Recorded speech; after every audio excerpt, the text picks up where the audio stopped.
ہدایت ملے گی متقیوں کو، اس لیے متقی بننا پڑے گا۔ اور ہم قرآن کریم کے اس عظیم پروگرام پر جمع ہے، اس موقع پر ہم جمع ہے، یہ موقع ہمیں سمجھنا چاہیے کہ قرآن مقدس کون سی ایسی کتاب ہے کہ جس کو اتنا شرف اور اتنی عظمت بخشی گئی ہے۔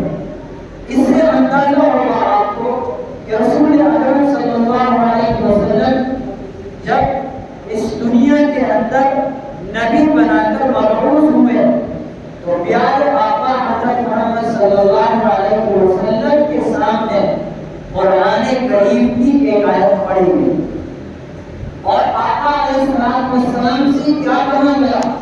یہ کہا گیا کہ پڑھو، اقرا، فرمایا کہ اقرا بسم ربک الذی خلق، اپنے اس عظیم رب کے نام سے پڑھو کہ جس نے تمہیں پیدا کیا ہے۔ یہ سب سے پہلی تعلیم تھی۔ اللہ رب العزت نے پیارے آقا حضرت محمد مصطفیٰ صلی اللہ علیہ وسلم کو سب سے پہلے کون سی بات کہی؟ سب سے پہلی بات یہی فرمائی کہ پڑھو، اور کیا پڑھو؟ اپنے عظیم رب کے نام سے پڑھو جس نے تمہیں پیدا کیا ہے۔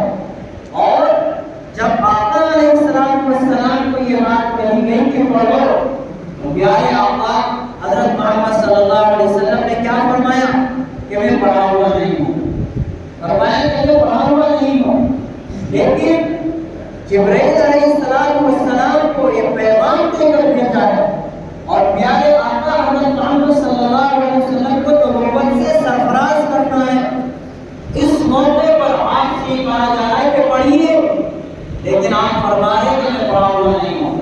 جبرائیل علیہ السلام نے آپ کو خوب زور سے دبایا، آپ کے سینے کو دبایا، اور آپ کے سینے کو دبانے کے بعد پھر کہا اقرا، پڑھیے، اپنے عظیم رب کے نام سے پڑھیے۔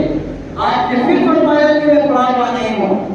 تیسری مرتبہ پھر آپ کو اسی طریقے سے کہا گیا، پھر دبایا گیا، تو پیارے آقا علیہ السلام نے اس کے بعد پڑھا اقرا بسم ربک الذی خلق، خلق الانسان من علق، اقرا وربک الاکرم۔ تو سب سے پہلی تعلیم یہ دی گئی کہ پڑھنا ہے، سب سے پہلا کام یہ ہے کہ پڑھنا ہے۔ اور کیا پڑھنا ہے؟ اس کو پڑھنا ہے جو اللہ نے دیا ہے، اور جو اللہ نے اپنے نبی کو دیا ہے اس کو پڑھنا ہے۔ وہ کیا ہے؟ وہ قرآن ہے۔ یہ سمجھانا یہ ہے کہ قرآن مقدس کی عظمت، قرآن مقدس کی فضیلت ہمیں اپنے دلوں کے اندر پیدا کرنی ہے، اور اپنے دلوں کے اندر ہم مصیبت پیدا کر سکتے ہیں جب ہم قرآن کریم کو پڑھنے والے بنیں گے، قرآن کریم کو سیکھنے والے بنیں گے۔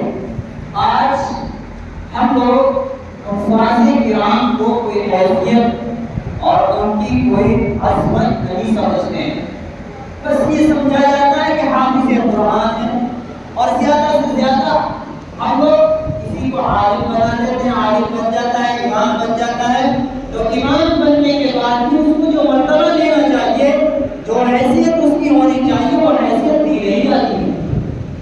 حقیقت یہ ہے کہ یہ نائب رسول ہے، اور یہ وہ ہے جو رسول اللہ نے پڑھا ہے، اور جو پڑھنے کے لیے رسول اللہ کو کہا گیا ہے